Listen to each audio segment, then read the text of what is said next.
বর্তমান সময়ে এখনো যে ৬০ টাকায় এত সুন্দর করে চুল দাড়িটা সেভ করে পাওয়া যায় ভাবাই যায় না। তো তোমরা সবাই কেমন আছো? আশা করছি সব ভালো আছো। তো আবারও শুরু করলাম ব্লগ ভিডিও বানানো। তো মাথাটা অনেক ভারী ভারী লাগছে, তো ভাবলাম চলো আজকে বসে আছি তো চুলটা কেটে আসি, তাই আমি বেরিয়ে পড়লাম চুল কাটার উদ্দেশ্যে। তো চুল কাটতে যাচ্ছি। আরো একটি কথা তোমাদেরকে জানিয়ে রাখি, আর আমি আছি উড়িষ্যাতে এখন, আর উড়িষ্যাতে চুল দাড়ি সেভ করতে আমার কত টাকা খরচা হয়। তো ফাইনালি দোকানে আসার পর ভাবছি চুলটাকে কিরকম ভাবে কাটা যায় তাহলে ভালো লাগবে দেখতে।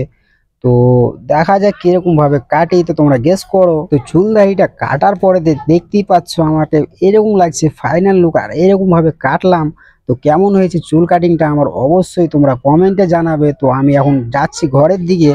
আর শীতকাল বলে এই রাস্তাটিকে এখন ব্যবহার করতে পারছি, কারণ এটা বর্ষাকালের সময় জলে ভর্তি হয়ে থাকে, তার জন্য একটু ঘুরে ঘুরে আমাদেরকে যেতে হয় ঘরে।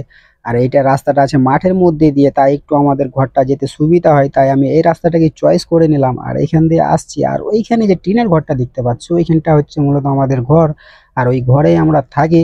আর এখানে দেখতে পাচ্ছ এটা একটি ফাইন্যান্স ব্যাংক বলা যায় যাকে হয়, যেখানে বন্ধন লোন। তো চুল দাড়িটা সেভ করতে আমার খরচা হলো মাত্র ৬০ টাকা। তো ভাই ভাবা যায় এখনো ৬০ টাকায় এত সুন্দর করে চুল দাড়ি সেভ করে পাওয়া যায়। জানি না এটা আমাদের পশ্চিমবঙ্গে হলো কত টাকা নিত, ৮০ থেকে ৯০ টাকা হয়তো নিত, কিন্তু এখানে ৬০ টাকার মধ্যেই আমি কমপ্লিট হয়ে গেল।